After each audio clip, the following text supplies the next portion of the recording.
Ken Kambona is international development consultant, and Mr. Enoch Makanga is the chairman PROSAC. He also doubles up as a security expert. Good to see you, gentlemen. Welcome to the program. Thank you. Of course, we're talking about the U.S.-Kenya summit. The president is there. I understand he has settled some deals, some agreements with his counterpart from the U.S., and he has touched mainly on two issues, trade and security. Of course, that's why we have you people here. Let me begin with trade, Dr. Kambona.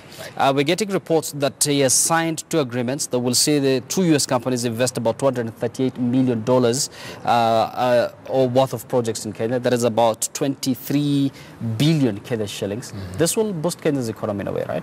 That will boost Kenya's economy greatly. But I just wanted to pick it from this point that you know that a few years ago we signed into being a medium-income country. And so one of the major things that comes with that is the responsibility to trade and not depend on aid. And so the most important thing that is happening in this trip is that President Kenyatta and Donald Trump will really focus on trade and investment, in addition, of course, to security.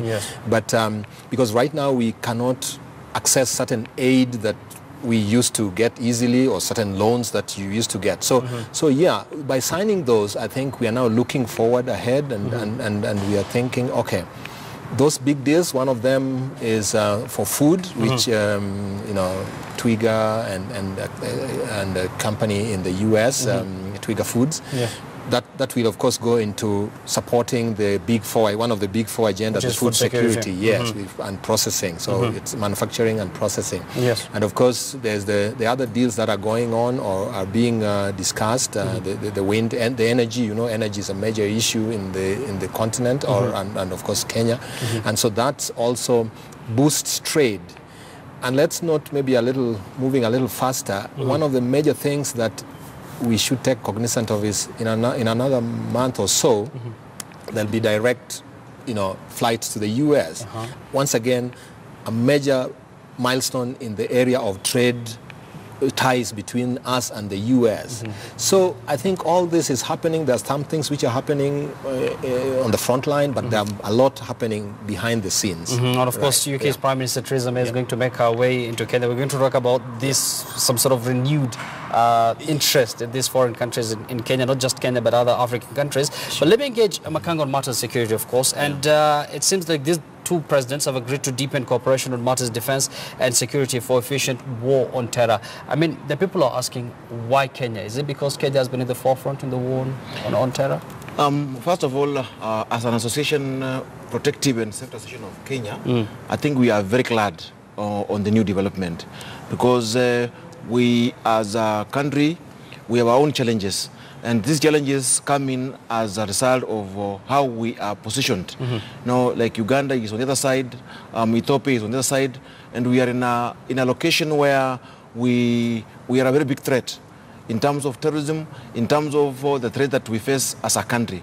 So this meeting between President Uhuru and Donald Trump is a very good thing for us. We want to say it's a job well done. I think the president is doing the right thing. My only problem is that after he has done all this job, going outside, getting us funding, where the problem now comes in is where now the Kenyans now, we start misbehaving like the cage railway, where you find now the money is going to wrong pockets when supposed to do the right thing. So if this thing happens in security, then I can see the other side of trade, those guys who are coming to invest in Kenya, they are assured of security. The tourists are going to come in, and as they come in, the issue of the jobs coming in, the issues of the country moving the economy to the next level comes in plenty, and we can say we're moving in the right direction now. Yes. Of course, we're going to talk about what the government needs to do to make sure that all these deals, all these agreements trickle down to the common people and changes their lives. But let's talk about AGOA, for example. That is the African Growth and Opportunity Act. I mean, the people who believe that not just Kenya, but most African countries have not yet taken full advantage of AGOA, because where's the balance of trade? Because it seems we are importing more and exporting less. That's true, Yusuf, and I had a chance in my previous life when I worked for the U.S. government to work on AGOA. And currently, just the other day, Kenya produced the current strategic plan for AGOA. Now, That's very true what you've said, that we have not exploited the AGOA provision that was signed like almost 2 decades ago when President Clinton was president. And now we have an extension up to 2025, up to 2025. And I had a chance to know why this is not happening. One of the things is that, of course, our value chain in terms of getting the products that AGOA needs is very, very flawed. What do I mean by that? I mean that, you know, for instance, one of the biggest products that Kenya sells to the American market is textiles and apparel. And yet we find that cotton in this country is almost a dead crop. Although it's a cash crop, then a few patches here and there, but that's... So you find that the greater population that would have benefited from AGOA, the farmer, is not benefiting.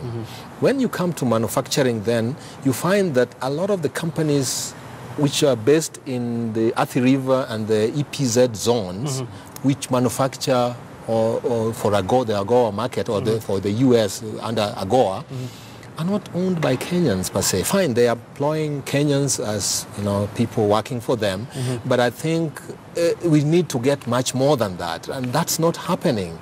And so, what do we need to do, or one of the things we figured out was that AGOA has never been embraced.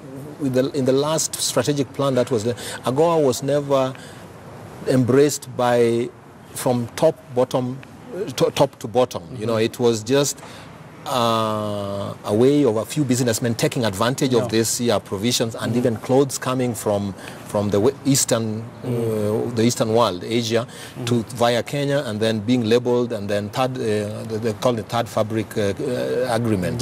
Perhaps you can talk more about what needs to be done by these African countries to take advantage of the AGOA. But Makanga, I'm sure there's a bit of history between Kenya and the US when it comes to matters of security. I think there's been a lot of cooperation between these two countries. I mean, can you perhaps make our viewers appreciate the relationship between these two countries, for example, in the war on terror, in the fight against Al-Shabaab in Somalia, and how it has benefited the entire region, perhaps in any way? I'm one of the products that were trained by the US government after the American embassy bombing, and I want to say that the relationship between Kenya and US will do very many good things. And for example, PROSAC last year we took around 10 owners of security companies to US to just go and attend the conference, the ISIS conference. Now, if you look at such things where we've got owners of security companies going to US to go and find out what is new as far as technology is concerned, what is new as far as security is concerned, that boosts actually our status as far as provision of security is concerned. Secondly, I think training of the army, training of the police. I think if there's any government that has really trained Kenyans, and Kenyans have really benefited, is the US government. And this is what we are saying is that the more this relationship is strengthened, I think the more Kenya is going to benefit, and we are going to get more police officers, more army men being trained.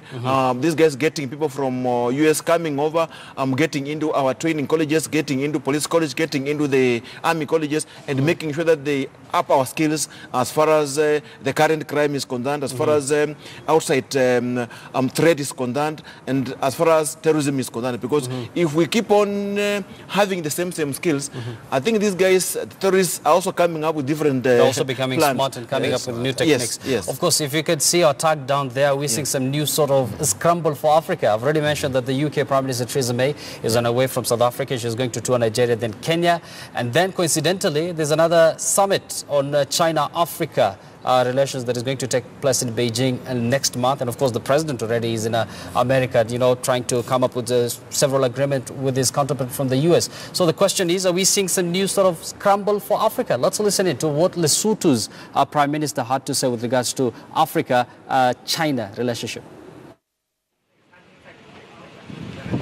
It's another clear testimony of China's commitment to the welfare of Africa and of its interest in raising the level of development, not only in specific countries in Africa, but in Africa in general.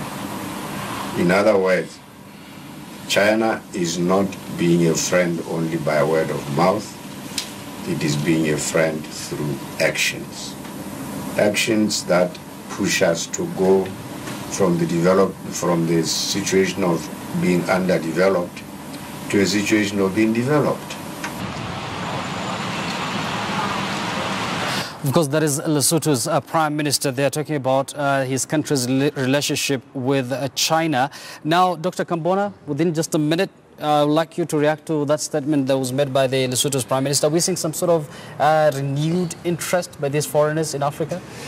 Yes, there is. I just have a problem with the word scramble because it reminds us a little bit of colonialism. The other scramble, which, But yes, there is a scramble for Africa right now, and it's obvious why. One, Africa has the resources untapped for now. Secondly, then Africa has some of the fastest growing economies in the world right now. Thirdly, I think the population of Africa will hit 1 billion plus very soon, and therefore the markets for that is a market for anybody who wants to trade with Africa is there. And fourthly, and most important, is Africa has 70% of its people as youth. Meaning that market is growing. I mean, the market, or if you are to do something with Africa, you'll be growing whatever it is, if it's trade, if it is investment, if it is whatever you're doing. So, yes, and that is a good thing.